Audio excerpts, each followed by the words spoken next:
నిజామాబాద్ జిల్లాలో నిజాం సాగర్ ప్రాజెక్టు కాలువలు అధ్వానంగా తయారయ్యాయి. నిర్వహణ సరిగ్గా లేక కాలువలు ధ్వంసమై పంటలకు సాగునీరందని పరిస్థితి తలెత్తింది. బోధన్ నియోజకవర్గంలో బోధన్ మీదుగా నిజాం సాగర్ D40 కాలువ ప్రయాణిస్తోంది. చింతకుంట నుంచి మొదలయ్యే ఈ కెనాల్ 19 కిలోమీటర్లు ప్రయాణించి ఆచన్పల్లి వద్ద ముగుస్తుంది. దీని కింద 12,000 ఎకరాల వరకు ఆయకట్టు ఉంది. అందులో పట్టణంలోని అనీసా నగర్ నుంచి ఆచన్పల్లి పాండు ఫామ్ వరకు కాల్వ లైనింగ్ లేక నీరు వృధా అవుతోంది. బైపాస్ వద్ద ప్రధాన రహదారి కింద వేసిన పైపుల్లో పూడిక పేరుకుపోయింది. సాగుకు నీరు వదిలినప్పుడు దిగువకు ప్రవహించడం లేదు. ఇలాంటి సమస్యలతో సాగునీరు పొలాలకు కాకుండా పల్లం ఉన్న వైపు వృధాగా ప్రవహిస్తోందంటూ రైతులు ఆందోళన చెందుతున్నారు. నిజాం సాగర్ నుంచి వాటర్ వస్తుంటది కదా, దాన్ని కొన్ని సమస్యలతోని వేస్ట్ అయిపోతుంది. ఈ మధ్యలో పూడికలు ఉన్నాయి. ఆ పూడికలు ఎప్పుడో తీసినవి మళ్ళీ తీస్తలేరు. పైన గుట్ట ఉంది, కింద కెనాల్ ఉంది. పైకి వెళ్ళి వచ్చే గుట్ట వరద నీళ్ళుతోని మట్టి వచ్చి కెనాల్లో పడుతుంది. కెనాల పూడిక బాగానే అవుతుంది. ఈ 46 కూడా అంత గుట్టనుంది. అక్కడ నుంచి వచ్చిన మట్టి అంతా కెనాల్లో పడుతుంది. పిచ్చి మొక్కలు పొదలు మొలుస్తున్నాయి. ఇంతకుముందు ఏంటంటే క్లీన్ చేస్తారు, ఇప్పుడేమో క్లీన్ చేస్తలేరు. ఆ పిచ్చి మొక్కలు మట్టి కొట్టుకొచ్చిన తర్వాత పేరుకపోయిన తర్వాత ఆ నీళ్ళన్నీ అవసరం లేని ఎక్కువ పోతున్నాయి. అవసరం ఉన్న కిందికి తక్కువ పోతున్నాయి. మాకేమో నీళ్ళు ఎక్కువ అయిపోయి ప్రాబ్లం ఉందంటే కింద వాళ్ళకు నీళ్ళు పోతలేవు. ఈ పూడిగా అనేది తీసేస్తే వేలాది ఎకరాలకు సాగునీరు అంతది.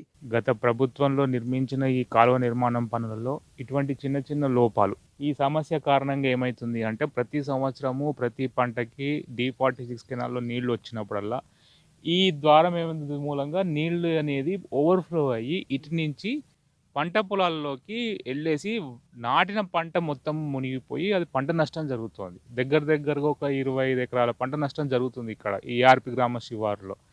ఈ సమస్య గురించి మేము ప్రతిసారి ఇరిగేషన్ డిపార్ట్మెంట్ వాళ్ళకి కంప్లైంట్ చేయడం, వాళ్ళు ఏదో వచ్చి తాత్కాలికంగా సమస్యని పరిష్కరించి వెళ్ళిపోవడము అనేది జరుగుతుంది. ఈ సమస్య పునరావృతం కాకుండా పర్మనెంట్ సొల్యూషన్ ఏదైతే చేస్తారో అది చేయాలని చెప్పని మేము చూస్తున్నాం. నవీపేట మండల కేంద్రంలోని నిజాం సాగర్ D50 ప్రధాన కాలువ సైతం ముళ్ల పొదలు, చెత్తా చెదారంతో నిండిపోయింది. ఏళ్లుగా పూడికతీత పనులు చేపట్టకపోవడంతో చివరి ఆయకట్టు పొలాలకు నీరందక రైతులు ఇబ్బందులు పడుతున్నా పట్టించుకునేవారు కరువయ్యారు. సాగు కాలువ మురుగుతో నిండిపోయినా అధికారులు తగు చర్యలు చేపట్టడం లేదని అన్నదాతలు అసంతృప్తి వ్యక్తం చేస్తున్నారు. అలానే ఇడపల్లి మండలంలో D46 కాలువ పరిధిలో 13,000 ఎకరాలకు నిజాం సాగర్ సాగునీరు అందుతోంది. అయితే కాలువలో అక్కడక్కడ తుమ్మ చెట్లు, ముళ్ల పొదలు పెరిగి నీటి సరఫరాకు అడ్డుగా మారాయి. వీటిని తొలగిస్తేనే సాగునీరు చివరి ఆయకట్టుకు సక్రమంగా చేరుతుందని రైతులు కోరుతున్నారు. 50-60 ఎకరాలు నేను కౌలుకు పొలాలు చేస్తూ ఉంటాను. వానాకాలం సీజన్ స్టార్ట్ అయింది కాబట్టి మా బోధన్ నియోజకవర్గంలోని నిజాం సాగర్ కెనాల్లు దాదాపు 44, 45, 46, 47, 50 వరకు నౌపేట్ మండలంలోని అక్కడికి కూడా నిజాం సాగర్ మెయిన్ డిస్ట్రిబ్యూట్ 50 వరకు కూడా బోధన్ నియోజకవర్గంలోని కాల్వలు ఉన్నాయి.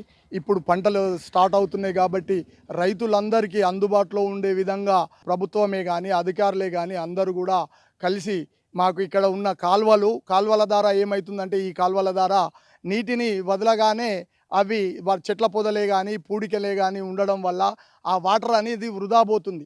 ఆ కాల్వల పైకి వెళ్ళి బయటకు పడిపోయి పొలాలకు బయటకు పడిపోయి పొలాలు మునిగిపోవడం జరుగుతుంది.